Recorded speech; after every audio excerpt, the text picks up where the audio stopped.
Hey, you remember that movie? What was it? Brewsters Millions. Like he had to. He got this inheritance, and he had to spend $30 million in 30 days without collecting any assets, without developing assets, and he found it was really hard to do. Right, so like, and everybody was working against him. Like his investments actually paid off, and he ended up right back where he was about halfway through. And he had to, spend a lot of money. He finally figured out the way to spend money without having anything to show for it would be run for office, right? Politics, man, they know how to spend money.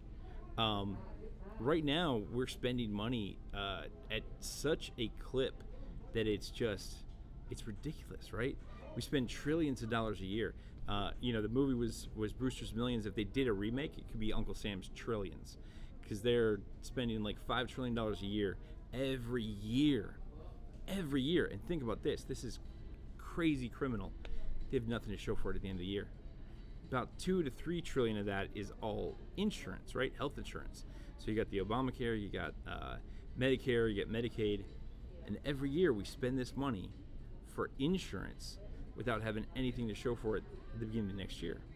One of the things we do too is called Section 8 housing, right? So at the end of the year, we basically are renting homes for people, right? So renting apartments or whatever.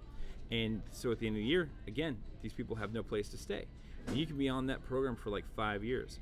Now, I heard these numbers a couple years back. So the numbers may be quite a little bit different, but basically the concept's the same. And so this is what I think we need to do to fix this. Again, this is kind of that left-right dichotomy, right? So the left wants to help people out. The right wants to have programs that work and are good ideas. So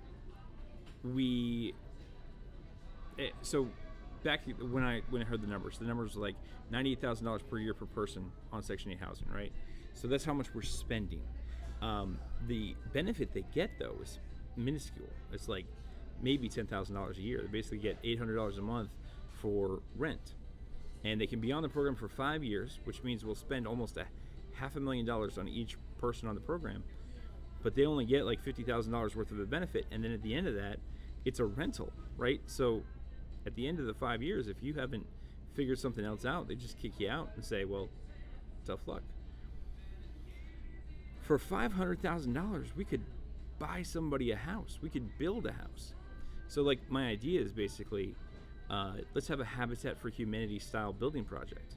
And instead of, we replace the program, right? Section 8 housing right now, we're spending $500,000 a year, or $500,000 on a person for 5 years. They can be on it for 5 years.